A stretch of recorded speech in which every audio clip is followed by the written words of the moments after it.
Bienvenue sur Africa 24 dans cette nouvelle édition du 12-15. Voici les titres de l'actualité. Rentrée politique de l'opposition béninoise le 15 janvier. Le Front pour le sursaut patriotique a tracé la ligne directrice de ses actions à mener en 2019. La 31e session du comité de suivi de l'accord d'Alger s'est tenue les 14 et 15 janvier à Bamako, au Mali.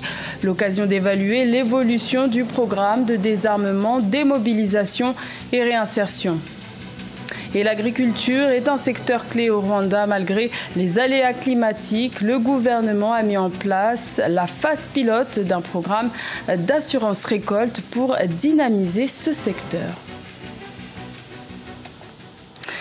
Mais tout d'abord, Laurent Gbagbo et Charles Blé Goudé restent en détention et ce malgré leur acquittement décidé par la Cour pénale internationale de crimes contre l'humanité le 15 janvier 2019.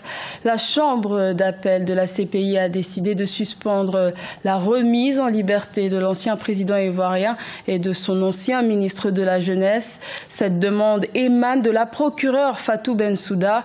Les deux anciens accusés restent donc pour l'instant en détention en cas d'un éventuel procès en appel. Au Bénin, le Front pour le sursaut patriotique a effectué le 15 janvier sa rentrée politique pour le compte de l'année 2019. Les grands axes de cette nouvelle année ont été déclinés par la coalition des partis de l'opposition et des organisations de la société civile. Le point avec Nelly Claude Bessa. Rentrée politique du Front pour le sursaut patriotique FSP au Bénin ce mercredi 15 janvier 2019 à Cotonou. Après de 3 mois de législatives du 28 avril 2019, la coalition entend intensifier les combats pour la défense de la démocratie. Depuis mars 2017, ce mouvement politique composé de nombreux acteurs sociopolitiques de l'opposition s'est affirmé sur l'échiquier politique. Il a désapprouvé à maintes reprises la gouvernance du président Patrice Talon et a contribué à l'échec de 2 tentatives de révision de la Constitution en avril 2017 et en juillet 2018. Nous sommes sûrs que notre peuple fera un grand bond en avant parce que c'est les épreuves qui font un peuple. 2019, nous pensons, nous appelons à ce que ce soit l'année du triomphe du peuple sur l'autocratie, sur la tyrannie. Le FSP milite entre autres pour la tenue des États généraux et l'abrogation des lois jugées liberticides votées par les députés de la 7e législature. Il s'agit entre autres des lois sur les collaborateurs extérieurs de l'État, le nouveau code pénal, la nouvelle charte des partis politiques et le nouveau code électoral. Si on laisse faire, si on reste comme on est là, le hold-up électoral se prépare activement. Se prépare par la maîtrise, par le pouvoir de toutes les institutions chargées du processus électoral. Le FSP entend s'investir davantage afin de contribuer à la restauration de la démocratie et l'état de droit au Bénin.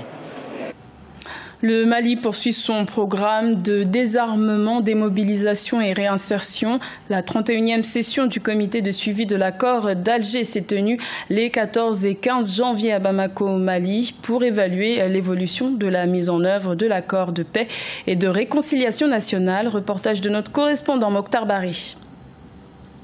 La 31e session du comité de suivi des accords d'Alger s'est tenue à Bamako du 14 au 15 janvier 2019. L'évolution du programme de désarmement, démobilisation et réinsertion accélérée était à l'ordre du jour. Les parties signataires notent une avancée notable après le blocage survenu à Kidal. Ces processus devraient aboutir à la formation d'une armée unifiée avec les éléments du mécanisme opérationnel conjoint. En relation avec la mise en œuvre de l'accord, nous avons même bon espoir que d'ici juin prochain, nous aurons avancé de façon qui nous permette carrément, c'est le souhait de tout le monde, à nous passer éventuellement du CSA. Le CSA prévoit la fin du processus du DDR accéléré d'ici avril 2019.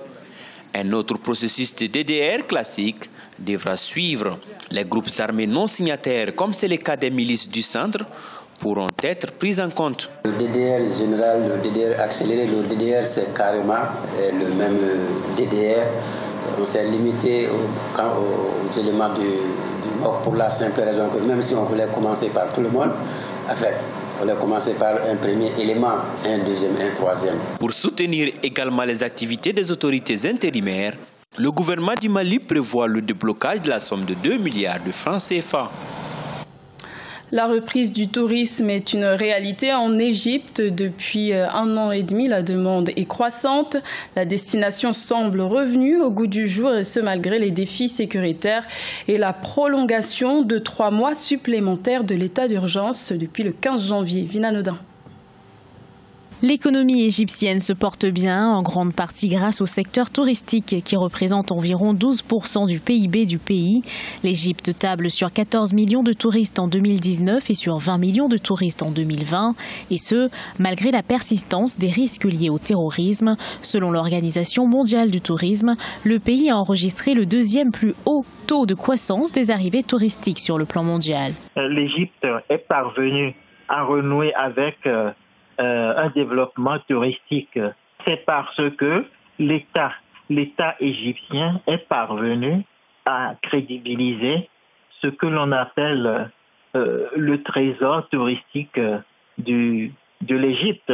Sur les sites touristiques, la sécurité a été renforcée. Le pays ne séduit pas que les touristes. Il est également classé première destination des investissements en Afrique par la banque d'affaires sud-africaine Rand Merchant Bank. Le pays des pharaons semble être de retour du côté des leaders du continent.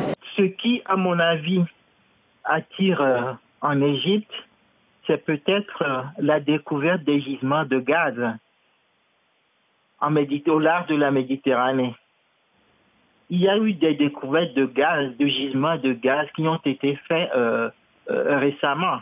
C'est peut-être ce qui attire énormément les capitaux étrangers. Pour la Chambre de tourisme égyptienne, la relance touristique ne doit toutefois pas faire oublier un défi qui risque d'entraver la poursuite de ce développement. Il s'agit du nombre de vols à destination de l'Égypte qui n'a pas encore retrouvé ses performances. Après 2011, les compagnies aériennes ont réduit le nombre de leurs vols à destination de l'Égypte. Au Rwanda, l'agriculture contribue à près de 33% du produit intérieur brut, mais les rendements des agriculteurs restent menacés par les aléas climatiques. Les autorités ont donc décidé d'investir dans un programme d'assurance récolte pour garantir la production agricole. Nelly Claude Bessa. S'assurer contre les mauvaises récoltes et les inondations n'est pas un mirage au Rwanda. En effet, depuis 2017, le gouvernement a lancé un programme visant à augmenter les assurances pour l'agriculture et l'élevage, ainsi que les prêts agricoles de 5,2% à 10,4%. Le projet d'une durée de 7 ans s'étale jusqu'en 2024. Ce type d'assurance permet d'assurer les agriculteurs à moindre coût et en fonction des indices météorologiques.